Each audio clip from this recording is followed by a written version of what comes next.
11-11 ये crime mystery thriller series है जो Z5 पर रिलीज हुई। और मैं आप लोगों को ये भी बता दूं कि सीरीज की टोटल 8 एपिसोड्स हैं और हर एपिसोड 40 से 50 मिनट के बीच की है। खैर, अब मैं ये सीरीज कंप्लीट देख चुका हूं और अब मैं आप लोगों से अपने इस क्विक रिव्यू के जरिए मेरा इस सीरीज को देखकर जो भी एक अच्छा या बुरा एक्सपीरियंस रहा है वो शेयर कर रहा हूं। तो चलो बिना कोई टाइम वेस्ट करे बात कर लेते हैं कि मेरा इस सीरीज को देखकर एक्सपीरियंस कैसा रहा। तो पहले तो मैं आप लोगों को सीरीज की कहानी के बारे में थोड़ा बहुत बता देता हूं। आप इस सीरीज में देखेंगे दो ऐसे पुलिस ऑफिसर की कहानी जो अलग अलग टाइमलाइंस में मौजूद हैं। यानी एक पुलिस ऑफिसर 90s के दौर की टाइमलाइन में है और दूसरा 2016 की टाइमलाइन में है, लेकिन एक मिस्टीरियस वॉकी टॉकी के जरिए ये दोनों अलग अलग टाइमलाइंस में मौजूद पुलिस ऑफिसर्स एक दूसरे से कनेक्ट करते हैं और एक केस को सॉल्व करने की कोशिश करने लगते हैं। तो आखिर ये पुलिस ऑफिसर्स कैसे एक दूसरे से कनेक्ट कर रहे हैं और कौन सा केस है जो उनको सॉल्व करना है, ये सब जानने के लिए आपको देखना होगा इस सीरीज को। अब बात करेंगे मेरा एक्सपीरियंस इस सीरीज को देखकर कैसा रहा। तो पहले तो मैं आप लोगों को ये बात बता दूं कि ये सीरीज एक कोरियन सीरीज का रीमेक है और उस कोरियन सीरीज की सीजन 1 की ही 16 एपिसोड्स हैं और हर एपिसोड तकरीबन 1 से 1.5 घंटे की है।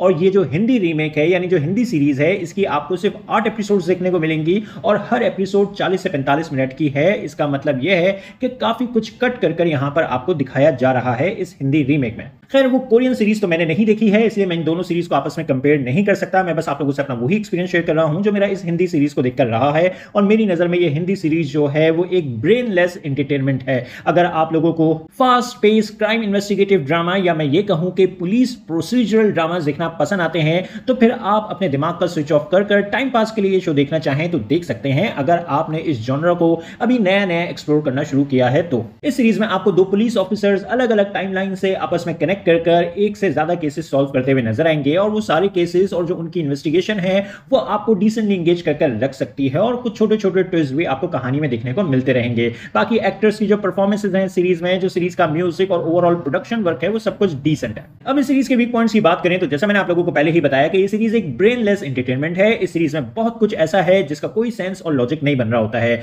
बहुत कुछ इस सीरीज में ऐसा है जो थोड़ा भी कन्विंसिंग फील नहीं होता है। दूसरा, कैरेक्टर्स भी इस सीरीज में बहुत सी जगह ऐसे बिहेव कर रहे होते हैं, एक दूसरे से ऐसे इंटरेक्ट कर रहे होते हैं जो देखने में थोड़ा भी रियल फील नहीं होता है। ऊपर से कैरेक्टर डेवलपमेंट भी इस सीरीज में बहुत वीक है। आपका थोड़ा भी इमोशनल कनेक्शन इस सीरीज के किसी भी कैरेक्टर से बिल्ड नहीं हो पाएगा। इस सीरीज की कहानी और कैरेक्टर्स में आपको इमोशनल वेट की कमी बहुत ज्यादा फील होगी जो कि काफी ज्यादा डिसअपॉइंटिंग है। इन शॉर्ट, मैं इस सीरीज को रेट करूंगा 6 आउट ऑफ 10 और आप लोगों से बस इतना ही कहूंगा कि अगर आप लोगों को fast pace crime investigative dramas देखना बहुत पसंद आते हैं, अगर आपने अभी इस जॉनर पर ज्यादा कुछ एक्सपीरियंस नहीं किया हुआ है तो फिर आप अपनी एक्सपेक्टेशंस को ज्यादा हाई ना रखते हुए टाइम पास के लिए सीरीज को देखना चाहें तो देख लें। अदरवाइज आप इस शो को इजीली स्किप भी कर सकते हैं। और हां, अभी सीजन 1 में कहानी खत्म नहीं हुई है, सीरीज का सीजन 2 भी आएगा। तो आप लोगों को ये शो कैसा लगा अपने ओपिनियन कमेंट बॉक्स में जरूर दें। मेरी वीडियो पसंद आई तो लाइक करें और चैनल को सब्सक्राइब करना मत भूलें। फिर मिलेंगे किसी और वीडियो में। शुक्रिया।